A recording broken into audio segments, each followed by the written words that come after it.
Peña, and thank you to all our panelists. I would like now to open it for questions. Okay, we have one question over there. I have a question for Felipe about the orange economy. I don't know that much. I'm planning now, I guess, on reading more. But I mean, clearly everyone here seems to believe that like the arts has some sort of power that makes us more innovative or efficient and makes us move people in various ways, whether that's economics or politics or in our personal lives. But there's also, I think, something that has to be like spontaneous, and it has to do with our identity, and seems to be, when it works the best, is somehow inherently like local. And I guess I wonder how your model thinks about when you created this, when you make art into a profitable industry, how it doesn't just make all art commercialized. Like, why is Relatos Salvajes, why do we think of it as such a great movie, whereas a lot of Hollywood picks just seem to be the same thing? Or who is Justin Bieber compared to someone who's more local? And why is that local person still important and still profitable? Like, how can you convince people to invest in both the local and the thing that can be replicated so many times? I don't know, does that make sense? Yeah, okay. Well, thank you for the question. Essentially, it's an ecology. You have to think about creativity, arts, culture, and the economy together as a very rich ecology. It's an ecosystem with a great variety of actors.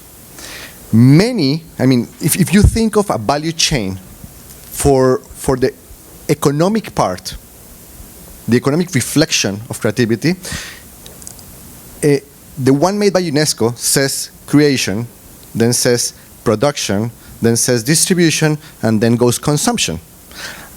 And something we said, and actually part of the reflections we did with Ivan for the orange economy was, okay, the basic is right. It's showing us the main stages through which you add value from ideas to a good and service that can be consumed by somebody else. Otherwise, it's a different realm. But we did some adjustments. The first thing is we greatly enlarged the creative part, showcasing specifically that only a bit of it is going to be commercially viable.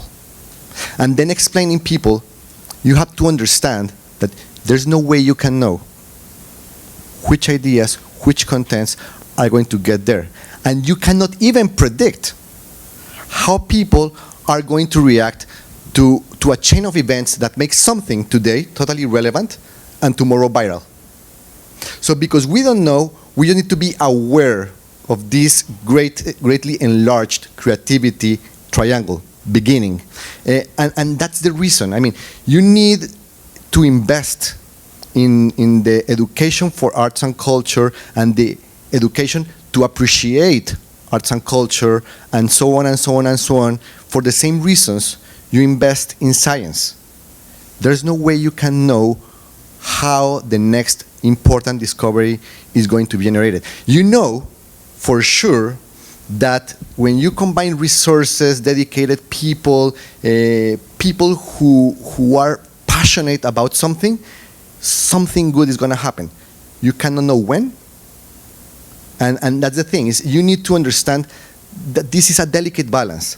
You put too much government and you start intervening in ideological ways you don't want to see in the contents. You take away the government and then you can see maybe some people taking advantage for profits in the short term and then ruining the show for everybody in the medium term. You put too much into the independence of artists without regard of making anything profitable at all.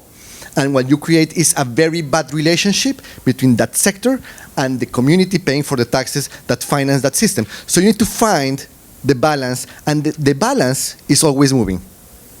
It's always moving because technology changes. So what was good as a balance in 1990 was totally ruined by 2005. I mean, just think about YouTube. YouTube is today 10 years old. And how YouTube has changed the dynamics of networks, of cinema producers, and of self-made content creators, prosumers, co-opetition networks, name it. I mean, it is something, I mean, we can keep going together, but I guess there's better to have more conversation. Thank you. We have one more question.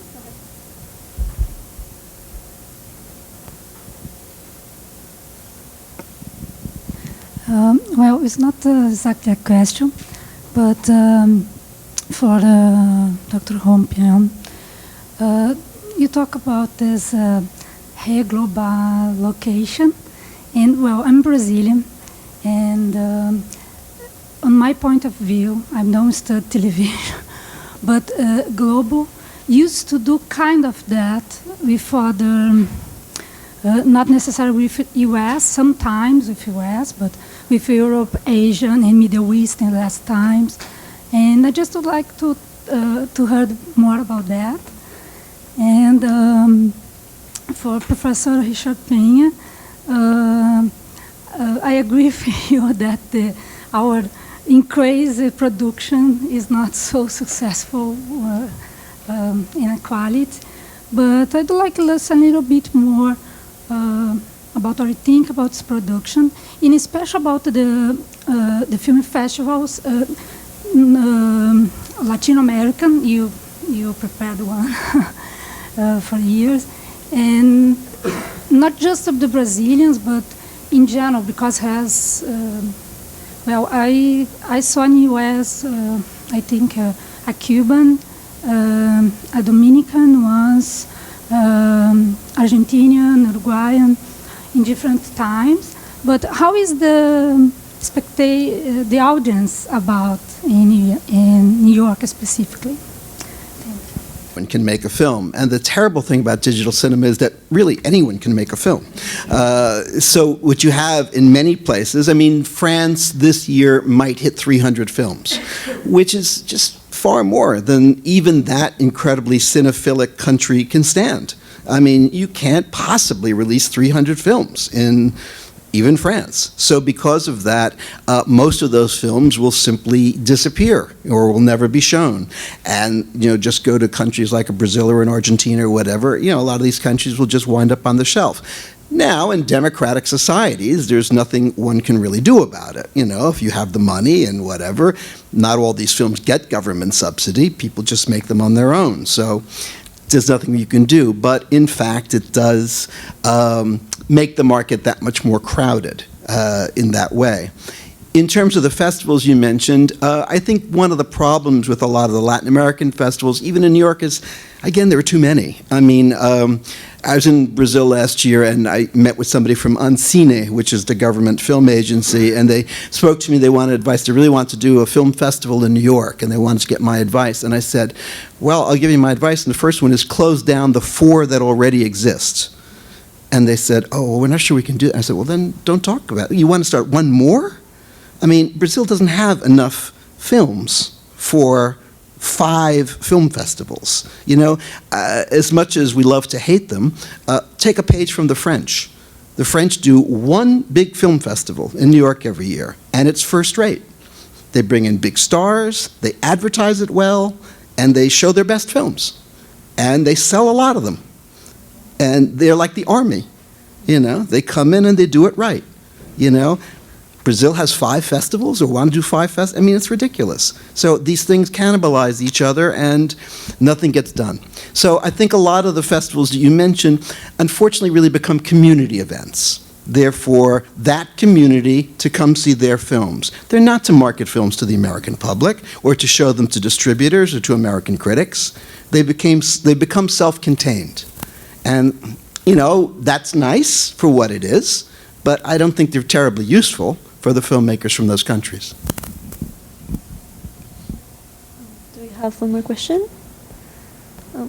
Well, I had a general question, and it's about the relationship between government support and cultural policies and creative industries. So I was curious, from your perspectives, what do you feel is the relevance or the importance that government supports these type of like initiatives and this type of industries?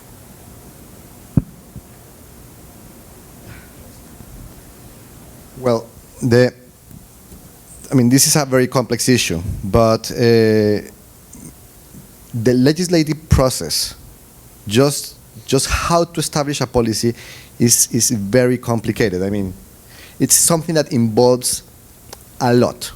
For starters, you need to realize how complex governing is.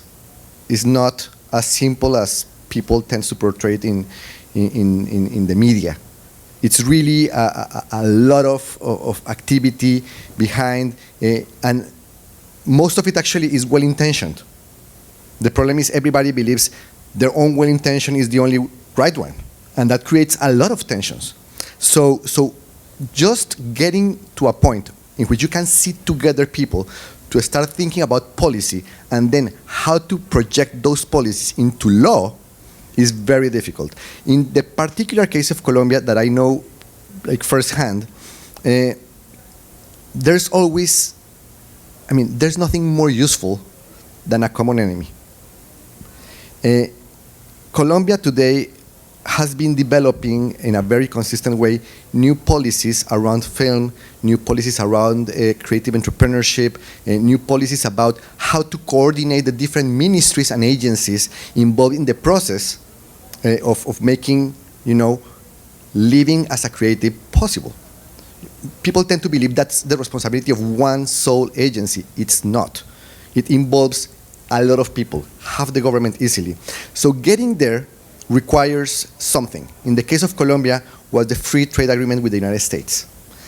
That moment was when the people in film, the people in the publishing sector, the people in theater, the people in television stopped trying to sabotage the other for the attention of the public and said to the government how we can, make sure that we have some kind of cultural reserve into the agreement. And that made people focus and put together a lot of effort. People revisited for the first time the numbers that have been produced about how relevant it was. They started talking and acknowledging they were part of the economy because they realized, there's some kind of hypocrisy here because people in the sector loves to have the government money, but hates to recognize they have any responsibility in the use of that money. So you need to really get to a point in which you fear something to you recognize in front of the public. We are also part of the economy. We also have a commercial phase, and we all need to work together to preserve that.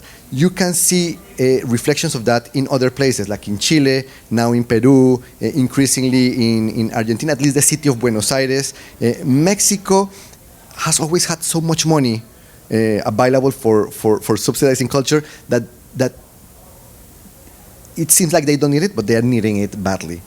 I can go on and on, but the point here is very important. And the most important thing is not to focus on only doing cultural policy. You also need to focus on having more culture in policy in general, because a lot of activities related with this touch ICTs. It touches education. It touches trade networks. It touches tourism. It touches infinity of things. So you cannot just say, give me money for the arts and for the museums. You need to think about the whole ecosystem and how to keep it working and how to keep it adjusting to the new challenges of technology and government and policy and society.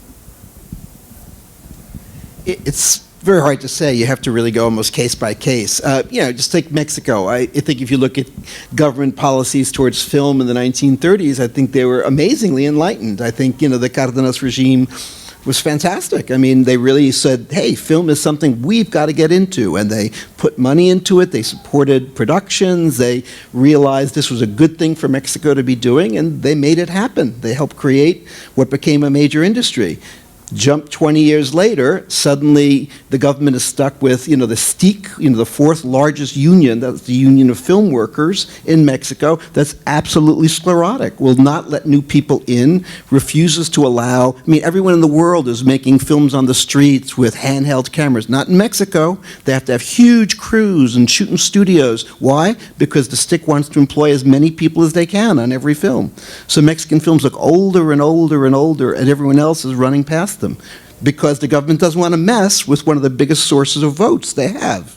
So, there are all kinds of ways that you can say, here the government was great, here it was terrible. It just depends on where you look at the story. Thank you so much for coming to our conference and participating. Will join me in thanking these wonderful panelists. We have a closing reception with a Latin jazz band, the Nia College Jazz Ensemble. But while we set up, we want to invite you to join the panelists for an informal conversation. Mauricio Delfín is also here.